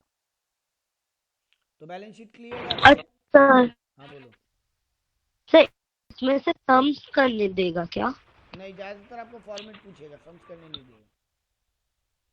अच्छा कौन से फॉर्मेट, हेड में ठीक है जाएगा वो सर। बताओ, वो सब पूछेगा। अब आ जाओ बैंक का ओके। पीएल के ऊपर। अब आ जाओ बैंक का पीएल के ऊपर। तो बैंक का इनकम, इंटरेस्ट इनकम सबसे बड़ा इनकम है बैंक का, बाकी सब इनकम को वो अदर इनकम बोलते हैं। जैसे आप लोग आरएफओ लिखते थे, रेवेन्यू फ्रॉम ऑपरेशंस, यहाँ पे लिखा है इंटरेस्ट अर्न। बैंक का सबसे मेन कमाई तो यही है। इसके अलावा बैंक कुछ भी कमाता है वो अदर इनकम, डिविडेंड कमा लिया या कुछ और, कुछ भी और कमा लिया। बैंक का मेन एक्सपेंडिचर है इंटरेस्ट एक्सपेंडिचर। उसके अलावा डे टू डे ऑपरेशन का खर्चा, मतलब एडमिनिस्ट्रेशन का खर्चा, स्टाफ का सैलरी एंड वो सब। और कोई अगर बैंक प्रोविजन बनाता है तो वो, क्योंकि बैंक को प्रोविजन बनाना पड़ता है। अब आता है बैंक का प्रॉफिट एंड लॉस। क्यों? क्योंकि टोटल इनकम में से टोटल एक्सपेंस माइनस करेंगे, ए में से बी माइनस करेंगे तो आ गया profit and loss for the current year. अब अगर पिछले साल का कोई लॉस है या प्रॉफिट है तो उसको कैरी फॉरवर्ड करते हैं, तब टोटल निकालते हैं। तो यह आया करेंट ईयर का प्रॉफिट, इसमें लास्ट ईयर का प्रॉफिट ऐड किए तो टोटल प्रॉफिट आ गया। अब इसमें से थोड़ा पैसा बैंक को स्टैट्यूटरी रिजर्व में कन्वर्ट करना पड़ता है, थोड़ा पैसा अदर रिजर्व में रखना पड़ता है, थोड़ा पैसा डिविडेंड में बांटना पड़ता है, और बैलेंस वो अपने बैलेंस शीट में लेकर जाते हैं रिजर्व एंड सरप्लस में। तो बैंक को थोड़ा स्टैट्यूटरी रिजर्व, मतलब जो आरबीआई का इंपॉर्टेंट रूल है उसके हिसाब से रिजर्व क्रिएट करना पड़ता है, थोड़ा जनरल रिजर्व एंड अदर, थोड़ा डिविडेंड बांटना, और बाकी को अपने बैलेंस शीट में कंटिन्यू करता है। एक यहाँ पे शॉर्ट थ्योरी पूछता है, वाउचर क्या होता है? एक बैंक अकाउंटिंग ट्रांजेक्शन होता है डेबिट क्रेडिट के लिए। बैंक जो डॉक्यूमेंट मेंटेन करता है डेबिट क्रेडिट का एंट्री करने के लिए, उसको बोलते हैं वाउचर। वाउचर का फॉर्मेट क्या होता है? एक डेबिट क्रेडिट होगा, एक हेड ऑफ अकाउंट होगा एक साइड, एक अमाउंट का कॉलम होगा, एक डेट का कॉलम होगा, और एक ब्रांच के नेम का कॉलम होगा। वाउचर कितना टाइप का होता है? वाउचर में रूल वही चलता है, debit what comes in, credit what goes out. तो डेबिट साइड में बैंक वाउचर में डेबिट में कब लिखेगा अमाउंट? जब पैसा कहीं से आ रहा है, और क्रेडिट में कब लिखेगा? जब पैसा कहीं जा रहा है। वाउचर जनरली कितने टाइप का है? 3 टाइप का। एक हो गया पे इन स्लिप, जो आप नॉर्मली बैंक में जाके फॉर्म भरते हो, जो कस्टमर फॉर्म भरता है पैसा जमा करने के लिए, उसको बोलते हैं पे इन स्लिप। तो आप पैसा जमा कर रहे हो या निकाल रहे हो उसके हिसाब से स्लिप होता है। सम बैंक डिफरेंट पे इन स्लिप यूज करता है डिफरेंट टाइप ऑफ अकाउंट के लिए, जैसे करंट अकाउंट के लिए अलग, सेविंग के लिए अलग, लेकिन आजकल जनरली सब सेम ही यूज करते हैं। सेकेंड टाइप और थर्ड टाइप। सेकेंड टाइप होता है by customer purpose of remittance, जैसे डिमांड ड्राफ्ट या पे ऑर्डर बनवाना है आपको कोई डॉक्यूमेंट बनवाना है बैंक से, उसके लिए जो स्लिप भरते हो आप, उस स्लिप को बोलते हैं सेकेंड टाइप। और थर्ड टाइप हो गया बैंक का इंटरनल, एक ब्रांच से दूसरे ब्रांच पैसा ट्रांसफर कर रहे हैं, या एक अकाउंट से दूसरे अकाउंट में बैंक की खुद ट्रांजेक्शन कर रहे हैं, उसके लिए जो स्लिप भरता है, वाउचर भरता है, उसको बोलते हैं थर्ड टाइप। जैसे पीरियोडिकली इंटरेस्ट तुम्हारे अकाउंट में ट्रांसफर करता है बैंक, तो उसका एक फिजिकल डॉक्यूमेंट मेंटेन रखेगा ना, इस क्लाइंट के अकाउंट से निकाल के इतना रुपया यहाँ ट्रांसफर किए। आजकल सॉफ्टवेयर से बनता है, लेकिन प्रिंट आउट करके फाइल में लगा के रखना पड़ता है बैंक। आखिरी टॉपिक और आपका सिलेबस खत्म। Computerise of banking accounting as per CBS online transaction, collection, withdrawal और डॉक्यूमेंट पूरा ऑनलाइन होता है बैंक का। आखिरी टॉपिक, ये इतना इंपॉर्टेंट नहीं था, आखिरी टॉपिक, एनपीए क्या होता है? Non performing asset. वो कस्टमर जिसको बैंक लोन दिया है, ये बहुत एग्जाम में इंपॉर्टेंट है, एनपीए वेरी वेरी इंपॉर्टेंट है एग्जाम में, तो आखिरी टॉपिक अच्छे से सुनना। एनपीए क्या होता है? बैंक जो लोन दिया है वो रिकवरेबल है कि डूबने वाला है, उसके हिसाब से बैंक अपने कस्टमर को 4 कैटेगरी में डिवाइड करते हैं। बैंक जो लोन दिया है वो रिकवर होने वाला है कि डूबने वाला है, उसको बैंक 4 कैटेगरी में डिवाइड करता है, स्टैंडर्ड एसेट, सब स्टैंडर्ड एसेट, डाउटफुल एसेट और लॉस एसेट। जो डज नॉट, कोई बैंक को ऐसा लग ही नहीं रहा है कि पैसा डूब सकता है, बैंक एकदम श्योर है कि पूरा इस कस्टमर का पूरा पैसा आएगा, उसको बैंक कौन से हेड में डाल के रखता है? स्टैंडर्ड एसेट में। तो does not disclose any problem in the recovery and does not carry more than normal risk, मतलब उसमें नॉर्मल रिस्क जो होता है वो तो है ही, कोई भी कस्टमर डिफॉल्ट कर सकता है, बट जनरली बैंक को कोई फील नहीं आया कस्टमर का डिटेल चेक करके कि इसका पैसा डूब सकता है, उसको कौन से हेड में रखता है? Standard asset. सब स्टैंडर्ड मतलब classifying as non performing for a period not exceeding 12 महीना। लास्ट 12 महीना ही उस अकाउंट में थोड़ा बहुत गड़बड़ नजर आया है, 12 महीना पहले तक वो अकाउंट ठीक था। देखो कस्टमर नहीं बोला हम पैसा नहीं देंगे, बैंक जब उसका डिटेल चेक किया तो बैंक को लास्ट 12 महीना में लगा कि कभी कभी वो इंटरेस्ट देने में लेट कर रहा है, कभी कभी ईएमआई भरने में देरी की है, लेकिन भर दिया। तो लास्ट 12 महीना में छोटा मोटा प्रॉब्लम के अलावा कुछ ज़्यादा प्रॉब्लम नहीं मिला। तो security provided are not enough, हाँ जो लोग गिरवी रखे थे एसेट उसका वैल्यू अब धीरे धीरे घट रहा है, बैंक को लग रहा है। तुम बैंक के पास जो एसेट गिरवी रखे थे, मशीन या शेयर्स कुछ भी, उसका वैल्यू धीरे धीरे घट रहा है, बट इतना भी नीचे नहीं गए, नॉर्मल है, बट थोड़ा बहुत गड़बड़ नजर आ रहा है, उसको बैंक कौन से कैटेगरी में डाल के रखते हैं? Substandard. Doubtful asset same as substandard with extra feature of high questionable on recovery of full amount. थोड़ा नॉर्मल गड़बड़ी से थोड़ा ज्यादा गड़बड़ी मिला है सब स्टैंडर्ड जैसा ही, लेकिन नॉर्मल गड़बड़ी से थोड़ा ज्यादा गड़बड़ी मिला है, इसको बोलते हैं डाउटफुल एसेट। इस पे बैंक को प्रोविजन क्रिएट करना पड़ेगा, पीबीडीडी का प्रोविजन बनाना पड़ेगा। और लास्ट है लॉस एसेट, एकदम श्योर ही हो गया है ये कस्टमर का पैसा नहीं आएगा, कस्टमर नहीं बोला है बट तुम्हारा ऑडिटर जब ऑडिट किया उसको लग रहा है ये रुपया बिल्कुल मिलने का चांस नहीं है, या बहुत हद तक आधा मिलेगा या 70% मिलेगा, बाकी पैसा नहीं मिलेगा। ऑडिटर को लग रहा है, बैंक को नहीं लग रहा है, तो बैंक उसको लॉस एसेट में डाल के रख देगा। अब पैसा आ गया तो लॉस एसेट से हटा देगा, नहीं आया तो वो लॉस में ही रह जाएगा। तो बैंक अपने कस्टमर को 4 कैटेगरी में डिवाइड करता है उनके लोन पेइंग कैपेसिटी के हिसाब से। ये था आपका पूरा का पूरा बैंकिंग सब्जेक्ट।